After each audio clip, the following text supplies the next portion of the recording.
तो हेलो दोस्तों, आप सब कैसे हैं। आई होप आप सब बहुत ही अच्छे होंगे। दोस्तों, आज के इस सेशन में हम लोग एक पाठ योजना को देखेंगे और ये हिंदी विषय की पाठ योजना है। और इसमें आज का जो हमारा प्रकरण है वो संज्ञा है, जिसे इंग्लिश में हम नाउन कहते हैं। ये कक्षा 8 का लेसन प्लान है और हिंदी विषय का है प्रकरण संज्ञा है। सबसे पहले जैसे कि आपको पता होगा कि ऊपर में आपको पाठ योजना संख्या डाल देना होता है, तो वो आप डाल लीजिएगा।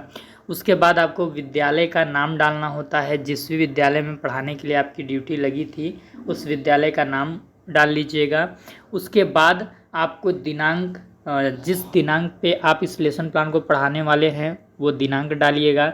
कक्षा, विषय, चक्र यानी पीरियड, कौन से घंटे में आप इस लेसन प्लान को पढ़ाने वाले हैं, कितने मिनट पढ़ाने वाले हैं, तो 40 मिनट पीरियड जनरली हर जगह पे होता है, तो वो डालिएगा। प्रकरण में संज्ञा डालना है। इसके बाद यदि आपके महाविद्यालय में सामान्य उद्देश्य लिखवाया जाता होगा तो आप यूट्यूब से हिंदी विषय का, हिंदी शिक्षण का सामान्य उद्देश्य देख कर लिख लीजिएगा 3 या 4। देन यहाँ पे हम बात करेंगे विशिष्ट उद्देश्य की। तो विशिष्ट उद्देश्य यहाँ पे हम 4 लिखे हैं और आपको भी 4 ही लिखना है। देख लीजिए, जो विशिष्ट उद्देश्य लिखे जाते हैं वो 3 स्तर पे लिखे जाते हैं: ज्ञानात्मक, भावात्मक और क्रियात्मक। तो ये चीज़ आप ध्यान में रखेंगे जब विशिष्ट उद्देश्य आप लिखेंगे तो।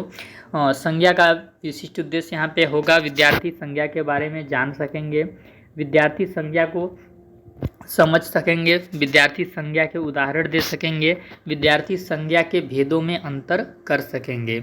ये हो जाएगा विशिष्ट उद्देश्य। इसके बाद आपको हेडिंग डालना है सहायक सामग्री का, और सहायक सामग्री में आपको लिखना है चौक, डस्टर, लपेट श्यामपट्ट, और यदि आप कोई चार्ट पेपर या मॉडल यूज कर रहे हैं तो उसको इसमें ऐड कर सकते हैं। फिर इसके बाद आपको अगला हेडिंग डालना है पूर्व ज्ञान का। पूर्व ज्ञान में आपको लिखना है विद्यार्थी व्यक्ति, स्थान, वस्तु की सामान्य जानकारी रखते हैं। इसके बाद आपको हेडिंग डालना है प्रस्तावना प्रश्न का, और प्रस्तावना प्रश्न के द्वारा आपको अपना प्रकरण निकलवाना है। तो प्रस्तावना प्रश्न में आपको 3 कॉलम बनाने हैं: एक क्रमांक संख्या का, एक छात्राध्यापक क्रिया का, और तीसरा विद्यार्थी अनुक्रिया का। इसमें हम सबसे पहला क्वेश्चन बच्चों से पूछेंगे, आपको शिक्षा कौन देता है? बच्चे बताएंगे शिक्षक। उसके बाद हम क्वेश्चन पूछेंगे, शिक्षक आपको कहाँ पर पढ़ाते हैं? बच्चे बताएंगे विद्यालय। उसके बाद हम पूछेंगे विद्यालय में पढ़ने के लिए क्या लेकर जाते हैं? बच्चे उत्तर देंगे कापी, पेन, पेंसिल आदि। इसके बाद अगला क्वेश्चन हम पूछेंगे कि शिक्षक, विद्यालय, कापी शब्द किस किस चीज़ के नाम हैं? बच्चे उत्तर देंगे वस्तु, स्थान, व्यक्ति। फिर अगला क्वेश्चन हम पूछेंगे किसी भी व्यक्ति, स्थान, वस्तु के नाम को व्याकरण की भाषा में क्या कहते हैं? तो बच्चे उत्तर बताएंगे संज्ञा। तो हमारा प्रकरण निकल गया। उसके बाद हम अगला हेडिंग डालेंगे उद्देश्य कथन का, और इसमें हम लिखेंगे छात्रों, ये काट दीजिएगा, यहाँ से लिखिएगा आज हम हिंदी विषय के अंतर्गत संज्ञा का अध्ययन अध्यापन करेंगे।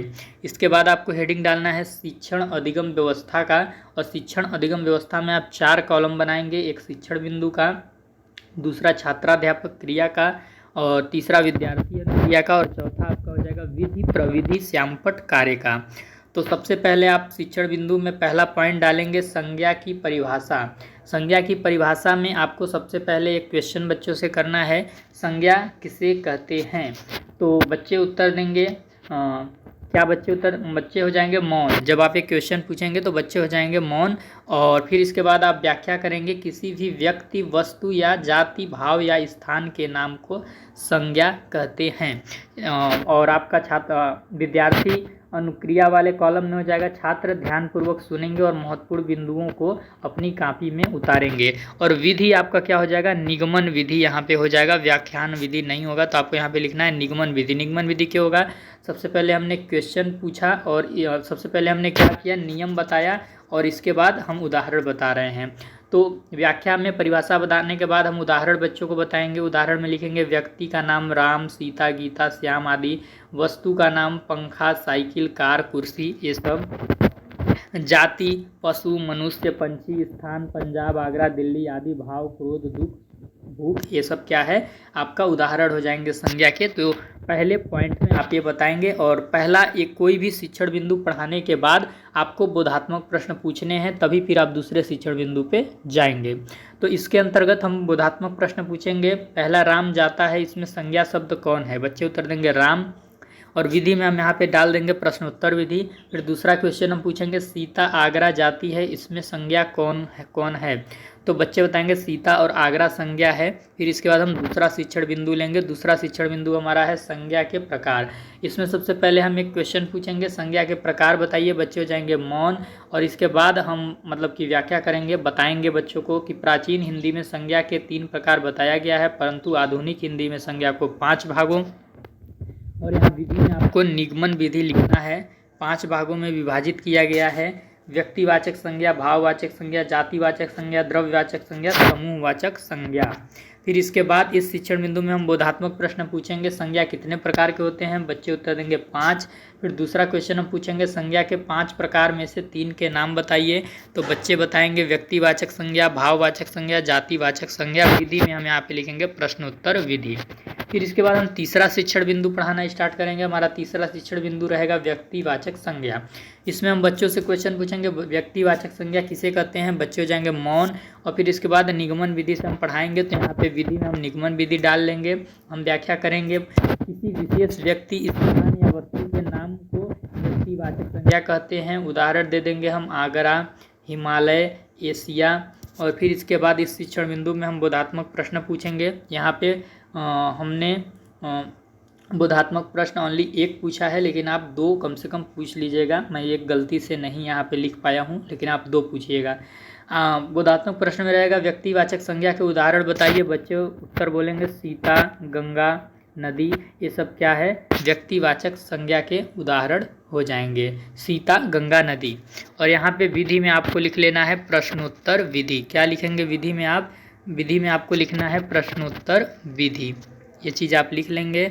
और फिर इसके बाद आपको अगला शिक्षण बिंदु डालना है भाववाचक संज्ञा।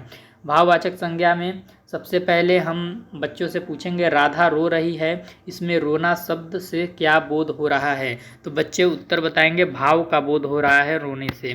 फिर इसके बाद हम नियमीकरण कराएंगे। पहले हमने क्या दे दिया, यहाँ पे उदाहरण दे लिया। अब हम उदाहरण से नियम की ओर जाएंगे, इसलिए इसको हम आगमन विधि से पढ़ा रहे हैं, तो यहाँ आगमन विधि हम लिखेंगे। अब हम नियमीकरण कराएंगे, जिन शब्दों से किसी प्राणी या पदार्थ के गुण, भाव, स्वभाव की अवस्था का बोध होता है उसे भाववाचक संज्ञा कहते हैं। फिर उसके बाद भी हम उदाहरण देंगे, गुलाब जामुन बहुत मीठा है, तो मीठा भाववाचक संज्ञा है। रमेश क्रोधित है, इसमें क्रोध भाववाचक संज्ञा है। तो ये आपका आगमन विधि हो जाएगा। और इस शिक्षण बिंदु में हम बोधात्मक प्रश्न पूछेंगे, भाववाचक संज्ञा के उदाहरण बताइए। बच्चे उदाहरण बताएंगे मीठा, रोना। फिर दूसरा क्वेश्चन हम पूछेंगे, भाववाचक संज्ञा की पहचान क्या है। उस शब्द में भाव का बोध होता है। भाववाचक संज्ञा शब्द जो होता है उससे भाव का बोध होता है, किसी वस्तु के भाव का, किसी प्राणी के भाव का। और विधि में इसमें हम लिखेंगे प्रश्नोत्तर विधि। तो इस प्रकार हम 3 या 4 टोटल शिक्षण बिंदु पढ़ाने के बाद मूल्यांकन प्रश्न का हेडिंग डालेंगे। और मूल्यांकन प्रश्न में यहाँ पे हम 2 क्वेश्चन पूछे हैं, आप चाहें तो 3 या 4 पूछ सकते हैं। पहला क्वेश्चन हम पूछेंगे संज्ञा किसे कहते हैं, दूसरा पूछेंगे संज्ञा के प्रकार बताइए। फिर इसके बाद आपको अगला हेडिंग डालना है श्यामपट्ट सारांश का। श्यामपट्ट सारांश में हमने जो भी मूल्यांकन प्रश्न पूछे हैं उसी के आंसर हमको लिखने हैं। तो पहला हो जाएगा, किसी भी व्यक्ति, वस्तु, जाति, भाव या स्थान के नाम को संज्ञा कहते हैं। उदाहरण राम, आगरा, रोना, पेंसिल, नदी, ये सब। दूसरे में लिखेंगे संज्ञा 5 प्रकार के होते हैं, व्यक्तिवाचक संज्ञा, भाववाचक संज्ञा, जातिवाचक संज्ञा, द्रव्यवाचक संज्ञा, समूहवाचक संज्ञा। सबसे लास्ट में आपका हेडिंग होता है गृहकार का। तो गृहकार में आपको लिखना है व्यक्तिवाचक संज्ञा व भाववाचक संज्ञा की परिभाषा उदाहरण सहित कॉपी में लिखकर लाना है। तो इस प्रकार ये पाठ योजना आपकी समाप्त हो जाती है। अगर इस पाठ योजना में आपको कहीं पे कुछ समझ नहीं आया होगा तो कमेंट के माध्यम से आप हमसे पूछ सकते हैं, हम आपको ज़रूर रिप्लाई देंगे।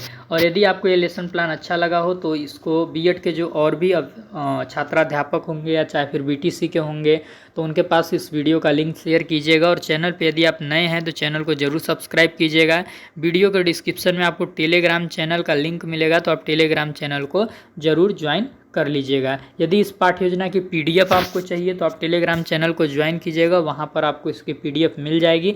अगर किसी कारणवश आपको वहाँ पे ये पीडीएफ प्राप्त नहीं होती है तो वीडियो के डिस्क्रिप्शन में आपको व्हाट्सएप ग्रुप का लिंक मिल जाएगा, तो आप व्हाट्सएप ग्रुप को ज्वाइन करके पर्सनली मेरे नंबर पर मैसेज करके इस पाठ्य योजना की पीडीएफ को प्राप्त कर सकते हैं।